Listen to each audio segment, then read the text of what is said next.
आपण सांगितलं ते समजलं ताई, पण ध्यानातून झालं हे नाही कळलं अजून. पण बाकी तुम्ही जे सांगितलं ते बरोबर आहे अगदी. आपला अहंकार जोपर्यंत जात नाही आणि नाहीच जात आपला अहंकार, हा खूप अनुभव येतो. थोड्या वेळासाठी आपण तिथपर्यंत पोचतो, आपल्याला अनुग्रहही मिळतो, पण पुन्हा आपण त्या संसारात, त्या प्रपंचात आणि त्या अडकत जातो.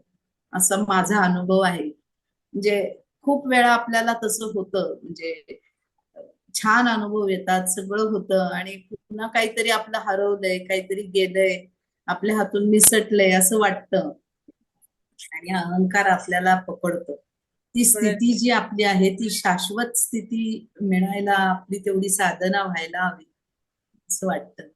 हा, आत्मवंदन ऋताताई. आज जाणवत होतं पहिल्यापासूनच एनर्जी खूप असणार आहे.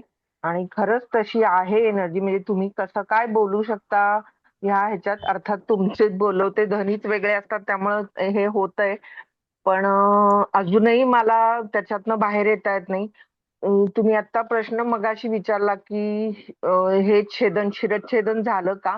तर झालं असावं असं जाणवतंय, कारण मला पूर्ण माझा चेहरा खूप जड झालेला आहे. आणि इतकी व्हायब्रेशन्स आहेत गालावर आणि ह्याच्यावर, मला बोलायला खूप जड जात आहे. आणि मला आठवलं आपण जेव्हा सेशन्स खूप 2-3 वर्षापूर्वी एकदा केलं होतं, तेव्हा मी हा अनुभव सांगितला होता की माझं कोणीतरी मुंडकं कापलंय असं मला जाणवलं होतं. तर त्यावेळेला काय हे झालं, कुठलं हे झालं होतं माहित नाही. आज पण तेच. पण स्प्रिंग सारखी मान इतकी आडवी झाली होती पूर्ण. आणि कुठले विचार बसलेत ते माहित नाही. पण निर्णय घेण्याची क्षमता वाढली आहे हे खूप महत्वाचं वाटतंय मला. अं, म्हणजे जे हवं होतं की आपण इतक्या ह्याच्यातनं जात असतो आणि आपले महत्वाच्या गोष्टी असतात आयुष्यात, तेव्हा निर्णय कसे घ्यावे, काय घ्यावे, घेतोय ते बरोबर आहे का नाही. तर त्याच्यासाठी ह्या आपल्या मेडिटेशन मधनं आपल्याला जे आत्मबळ मिळतंय ते खूप मोलाचं वाटतंय मला.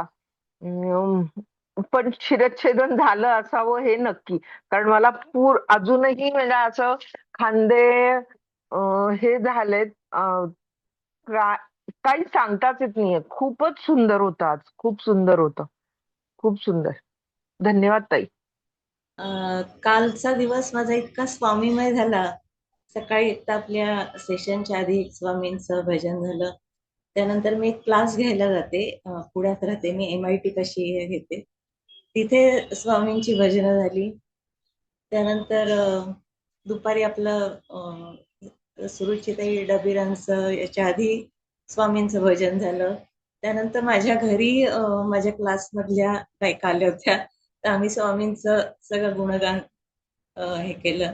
अख्खा दिवस स्वामी झाला. धन्यवाद.